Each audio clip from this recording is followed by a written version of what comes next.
रोजाना कोई न कोई ऐसी बात, ऐसी कोई शख्सियत आपके बीच में आती है, उनको लेके आते हैं जिन्होंने गदर मचाया है। और आज आपके बीच में देखिए सामने आ चुके हैं जबरदस्त वाली पर्सनैलिटी विक्की रॉय जी। आप देख पा रहे हैं कैमरा हाथ में लेके, गजब वाली पर्सनैलिटी है।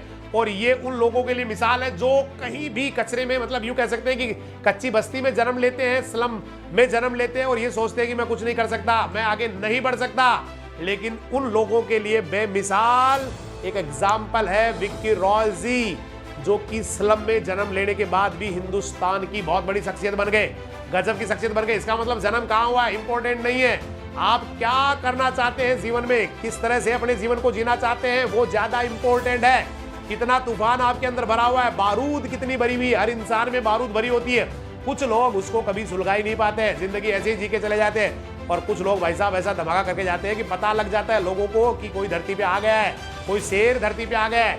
तो ऐसी ही कहानी आज आपके बीच है। स्लम से निकल के दुनिया के, हिंदुस्तान के टॉपेस्ट फोटोग्राफर बनने वाले भाई आपके बीच है रायसा विक्की रॉय जी। तो ये कहानी है एक कूड़ा उठाने वाले की, कचरा उठाने वाले की, जो मेहनत के दम पे हिंदुस्तान के बहुत बड़े फोटोग्राफर की लिस्ट में आ गया है। किसी ने सही कहा है, मेहनत वह चाबी है जो किस्मत के दरवाजे खोल देती है। मतलब मेहनत से कुछ भी कर सकते हैं आप, मेहनत से गदर मचा सकते हैं। सफलता की चाबी, किस्मत के दरवाजे की चाबी केवल और केवल मेहनत है। कुछ लोग रोते रहते हैं जिंदगी भर, रोना, ये भगवान मेरे पास ये होता तो पता नहीं मैं क्या कर लेता, मेरे पास ये नहीं था, मुझे घर वालों ने सपोर्ट नहीं किया, मेरी मदर जो थी वो मुझे डांटती रहती थी, कभी मेरे घर वालों ने मुझे प्यार से बात भी नहीं की। ऐसे रोते रहते हैं। और कुछ लोग भैया हर हालात को चीर देते हैं, हर परिस्थिति को चीर के और अपने आप को निखार के, मतलब हालातों को मजबूर कर देते हैं। हालात उनके सामने हार जाते, हाथ जोड़ लेते, भाई साहब हार रहे हम, क्योंकि आप तो चैंपियन जन्मे हो। और स्लम डॉग मिलेनियर मूवी जरूर देखी होगी, उसके बारे में आपने पढ़ा होगा। एक लॉटरी के द्वारा एक बच्चा जो है वो बहुत बड़ा करोड़पति बन जाता है। लेकिन भाई जो आपके सामने दिख रहे हैं ये लॉटरी से नहीं बेटा, अपनी मेहनत से ही चैंपियन बने हैं। हिंदुस्तान के सबसे बड़े फोटोग्राफर में से इनका नाम आया है। बचपन में घर से भाग गए थे, कूड़ा बीनने का काम करते, लेकिन एक दिन लगन से सब कुछ पा लेते। और वही आदमी है विक्की रॉय। हो सकता है आपने नाम कभी सुना नहीं हो सकता है इनके बारे में आप जानते नहीं हो सकता है कभी आपने इनको प्रेरित नहीं किया हो, लेकिन शायद आज आपके लिए विक्की रॉय एक बहुत बड़ी प्रेरणा बन जाएंगे। एक गरीब परिवार से थे विक्की रॉय, 3 बहनें और भाई। माँ हमेशा पीटती थी, रोजाना ही माँ पीटती थी, क्योंकि ये घूमने फिरने के बड़े शौकीन थे। कभी इधर घूम रहे, कभी उधर घूम रहे, बस चाटे पड़ते थे, जूते पड़ते थे, और यही था। और बचपन से ही बाकी बच्चों के साथ खेलने की इनको परमिशन नहीं दी गई, क्योंकि आवारा टाइप के थे, इधर घूम रहे उधर घूम रहे।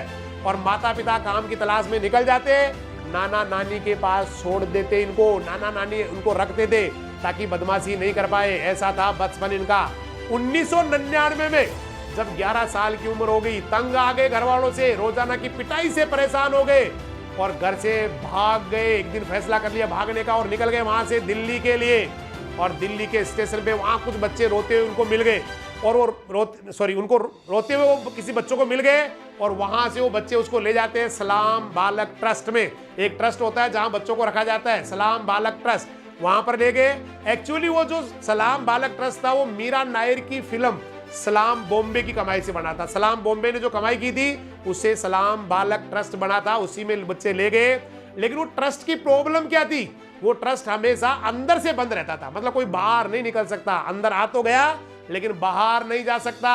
तो विक्की रॉय को ये वाली चीज पसंद नहीं थी भाई, घूमना फिरना, बचपन से इधर उधर घूमना, ये वाली। तो एक दिन सुबह सुबह जब दूध वाले के लिए दरवाजा खोला गया, हमेशा बंद रहता था लेकिन दूध वाले का दरवाजा खोला गया, निकल गए वहां से, और वहां से सीधे रेलवे स्टेशन पे आ गए और उन्हीं बच्चों से आके मिल गए जो बच्चे उनको सलाम बालक ट्रस्ट में लेके गए थे। और पूरी कहानी बताई, बोला भाई कहां फंसा दिया मेरे को, वहां से तो कोई निकल ही नहीं सकता बाहर। और उन्हीं लड़कों के साथ उन्होंने कूड़ा उठाना शुरू कर दिया, मतलब कूड़ा उठाने लगे। पानी की बोतलें इकट्ठी, कभी देखा होगा आपने, लोग ले लेते एक बैग सा और उसमें बोतलें डाल रहे होते, कचरा डाल रहे होते, बस पानी की खाली बोतलें इकट्ठा करने का, पानी भरने का और ट्रेन में ले जाके भेज देने का।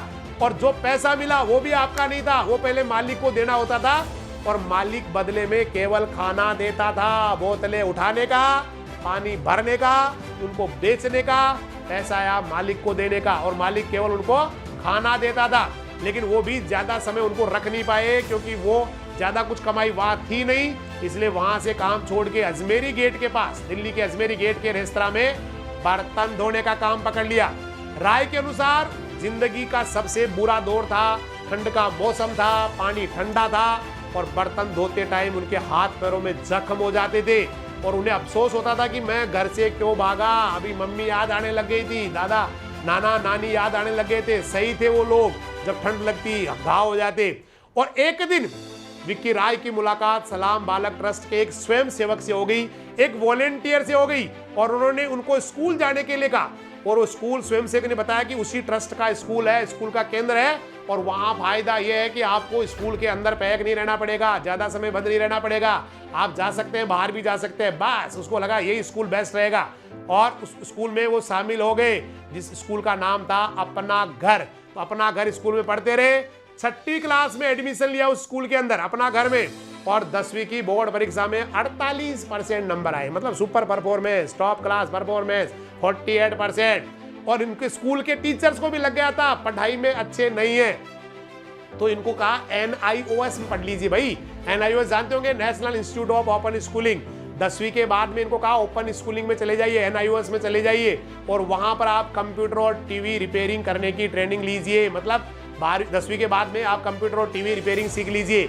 यही से उनका फोटोग्राफी के साथ नाता जुड़ गया, फोटोग्राफी के साथ रिश्ता जुड़ गया और ट्रस्ट के 2 बच्चे, उसी ट्रस्ट के 2 बच्चे फोटोग्राफी की ट्रेनिंग लेने के बाद इंडोनेशिया और श्रीलंका गए। बस ये देख के 2 बच्चे अगर इंडोनेशिया श्रीलंका जा सकते हैं तो इन्होंने कहा मैं क्यों नहीं जा सकता, और यही से इनके मन में लालच आ गया और जाके अध्यापक से कहा गुरुजी सीखनी है मुझे फोटोग्राफी।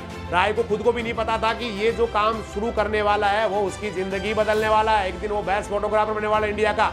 उसी समय एक ब्रिटिश फिल्म निर्माता डिक्सी बेंजामिन ट्रस्ट में डॉक्यूमेंट्री बनाया थे, जहां पर ये थे वहां पर उस ट्रस्ट के अंदर एक डॉक्यूमेंट्री, एक छोटी मूवी बनाने के लिए एक ब्रिटिश फिल्म निर्माता आए थे और तभी अध्यापक ने इनकी मुलाकात, राय की मुलाकात उन ब्रिटिश फिल्म निर्माता से करा दी, बेंजामिन से करवा दी और बस वो थोड़े दिनों बाद में उसी बेंजामिन के सहायक बन गए, हेल्पर बन गए, असिस्टेंट बन गए और फोटोग्राफर के रूप में अपनी यात्रा शुरू कर दी। लेकिन राय को इंग्लिश नहीं आती थी और वो सिर्फ बेंजामिन जो कहते हैं ना या बस ऐसे करते थे, लेकिन बेंजामिन ने उनको SLR कैमरा उपयोग करना सिखाया और राय बहुत जल्दी 18 साल के होने वाले थे, मतलब अब उनको वो जो ट्रस्ट था सलाम बालक ट्रस्ट वो छोड़ना था क्योंकि 18 साल से बड़े बच्चे वहां अलाउ नहीं थे और ट्रस्ट में उनको एक सिलेंडर और गैस का सिलेंडर, स्टोव और बर्तन वगैरह वहां मिल जाते थे, लेकिन अब वो जाने वाला था।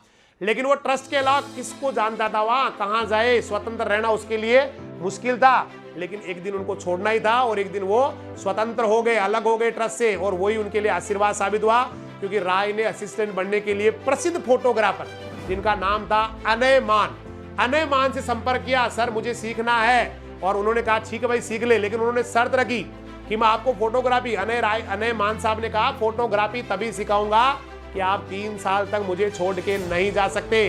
बोला सर मंजूर है, कुछ भी करवा लीजिए, मुझे फोटोग्राफी सीखनी है बस। और वो एक अच्छे शिक्षक साबित हुए और उन्होंने फोटोग्राफी सिखाने के लिए ड्राइंग का इस्तेमाल करवाया, प्रकाश और क्षेत्र की गहराई भी सिखाई उनको, कैसे लाइट डालनी है, कैसे एरिया कवर करना है, सारा सिखाया और जगह जगह उनको घूमने के लिए, साथ घुमाने के लिए ले जाते, दिखाते अलग अलग जगह, अलग अलग सिचुएशन। कई शानदार होटल में उनकी जिंदगी बीतने लगी। बच्चे जो सड़क के किनारे, स्लम जो रहते थे, सड़क के किनारे रहने वाले थे, उनकी फोटो खींचना शुरू किया और कोई मतलब एक पागलपन आ गया, ये करना है मुझे, वो करना है, बस बच्चों की फोटो खींचना। और 2007 में उन्होंने स्ट्रीम्स नाम की एक प्रदर्शनी लगाई, एक डेमोन्स्ट्रेशन किया और बताया कि वो सड़कों पर कैसे रहता था, मतलब फोटो लगाई उसने, खूब सारी प्रदर्शनी की फोटो की कि कैसे वो काम करता था, कैसे वो कबाड़ उठाता था। ये ब्रिटिश कमीशन और DFID ये इन्होंने आयोजित की थी इस प्रदर्शनी को और ये प्रदर्शनी बहुत सफल हुई। साउथ अफ्रीका में भी इसको प्रदर्शित किया गया, वहां भी सफल हो गई। बस राय को लगने लग गया था अब तो मैं बहुत बड़ा फोटोग्राफर बन गया और उनको घमंड आने लग गया था। ये घमंड आते देख के उन्होंने एक बार अनय मान साहब को बुलाया और कहा सर ये प्रदर्शनी गलत हो गई, इससे तो मेरा स्वभाव ही चेंज हो गया, मैं पहले सरल स्वभाव का था लेकिन साहब अब मैं घमंडी हो गया हूँ, खुद ही कह रहा मैं घमंडी हो गया हूँ, जो मेरे लिए बहुत अच्छी बात नहीं है। और गुरु ने उनको समझाया कि ऐसा नहीं करना है, आपको घमंड नहीं लाना है। और बर्ड्स ड्रीम्स की सफलता के बाद उन्होंने कई प्रोजेक्ट पे काम किया 2008 में मेबा फाउंडेशन द्वारा आयोजित एक वैश्विक प्रतियोगिता में भाग लिया, वर्ल्ड लेवल कंपटीशन में भाग लिया, जिसमें 5000 लोग आए थे।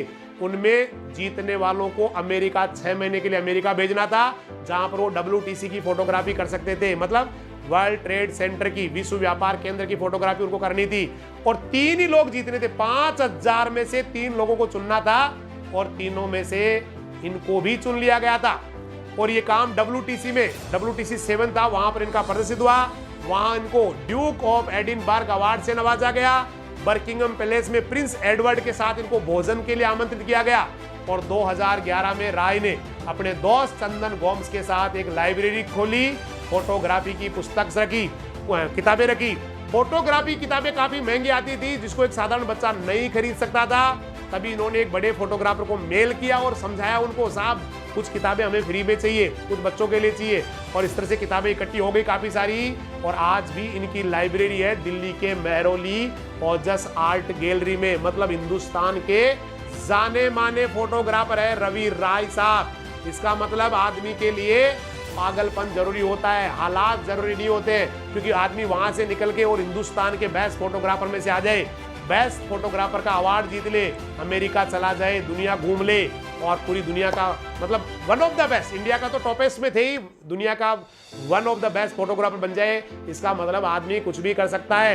करने के लिए मैंने आपको कई बार कहा है, यहां से पागलपन चाहिए भाई। हालात कैसे ज्यादा इंपॉर्टेंट नहीं है, आप कैसे हैं, आपका दिमाग कैसा है, आप मानसिक स्थिति कैसी है आपकी, आप जीतने के प्रति कितने जागरूक है, जिंदगी के प्रति कितने लालायित है, कितना रोमांच है आपको अपनी लाइफ को लेके, अपने जीवन को लेके कितना उत्साह है, आप जीवन में कितना आगे जाना चाहते हैं, ये ज्यादा इंपॉर्टेंट है दोस्तों, ज्यादा इंपॉर्टेंट है स्टूडेंट्स। इसलिए कभी भी अपने आप को छोटा नहीं समझना है, हालात कैसे भी हो। चैंपियन तो एक दिन आपको ही बनना है, क्योंकि आप आए दुनिया में चैंपियन बनने के लिए, दुनिया में गदर मचाने के लिए, केवल हमेशा आगे बढ़ने के बारे में। बेटा कभी भी अपने आप को छोटा मत समझना, कभी भी अपनी सोच को कमजोर मत पड़ने देना, कभी भी अपने आप को ना एक यूं मतलब यूं बेटा गुग्गू टाइप मत बनाना। बेटा हमेशा ब्रॉड, अच्छा करना है, जिंदगी में आगे बढ़ना है। कोई बात नहीं, आज हार गया कल जीतूंगा, कल भी हार गया परसों जीतूंगा, बस यही जिंदगी है। उम्मीद रखना, आगे बढ़ना, अच्छे करते रहना, बेहतरीन करते रहना। जीवन में जो है ना हमेशा बढ़िया करने के बारे में ही सोचते रहना। दूसरों के लिए बेटा हमेशा तैयार रहना, सुख दुख में सबका सहयोगी बनना। मेरे हिसाब से शायद यही जिंदगी है।